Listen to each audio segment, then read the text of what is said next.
নমস্কার, সবাই কেমন আছেন? আশা করি সবাই ভালো আছেন। আমিও খুব ভালো আছি। ওই দিনের মতো আজকে আমরা চলে আসলাম গান্ধী মেলায়। আর গান্ধী মেলাটা প্রতি বছরই হয় আর প্রতি বছরই আমরা আসি এই মেলায়। যাই হোক, মেলায় এবার প্রবেশ করে নিলাম। এবার দেখি কোন দিকে কি আছে, কোন দিকে জিনিসপত্রের দোকান আছে। এই মেলাটা প্রতি বছর বড় করে হয় বা একটা মাঠ জুড়ে হয়, কিন্তু এখন মেলাটা কমে গেছে বা আগে যেটা একটা সম্পূর্ণ মাঠের মধ্যে হতো, এখন সেই মাঠের অর্ধেকও হয় না। কিন্তু এই মেলায় কিন্তু অনেক ধরনের নাগরদোলা আছে। ছোট, বড়, মাঝারি সব ধরনের নাগরদোলা আছে। নাগরদোলাগুলি একটার থেকে আরেকটা বেশি সুন্দর।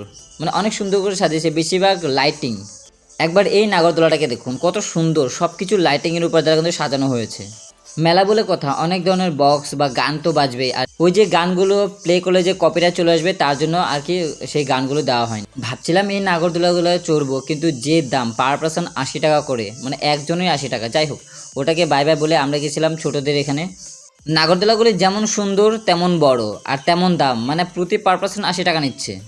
পরে চলে গেছিলাম পুকুরে, এখানে যেখানে এই পুকুরের মধ্যে ইঞ্জিন চালিত নৌকা আছে। এটা বিশেষ করে ছোট বাচ্চাদের।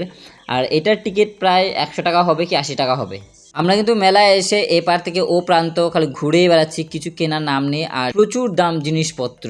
তারপরে আমরা চলে গেছিলাম চশমার দোকানে, ভাবছি একটা চশমা নেব। দেখা যাক, দামে দরে বনলে একটা চশমা নিশ্চয়ই কিনবো। যাই হোক, অনেক দামাদামি করার পর একটা কালো চশমা নিয়ে নিলাম। আমাদের মেলা ঘোরাঘুরি প্রায় শেষ। চশমা একটা কিনেছি, আর দিয়ে কিবা চয়েস করা হচ্ছে, দেখি এটা নিতে পারি কিনা, আর কিবা ছোটোখাটো কিনবো, পরে বাড়ি চলে যাবো। এই ভিডিওটি ভালো লাগলে লাইক করে দেবেন আর ফলো করে পাশে থাকবেন। সবাই সুস্থ থাকবেন, ভালো থাকবেন।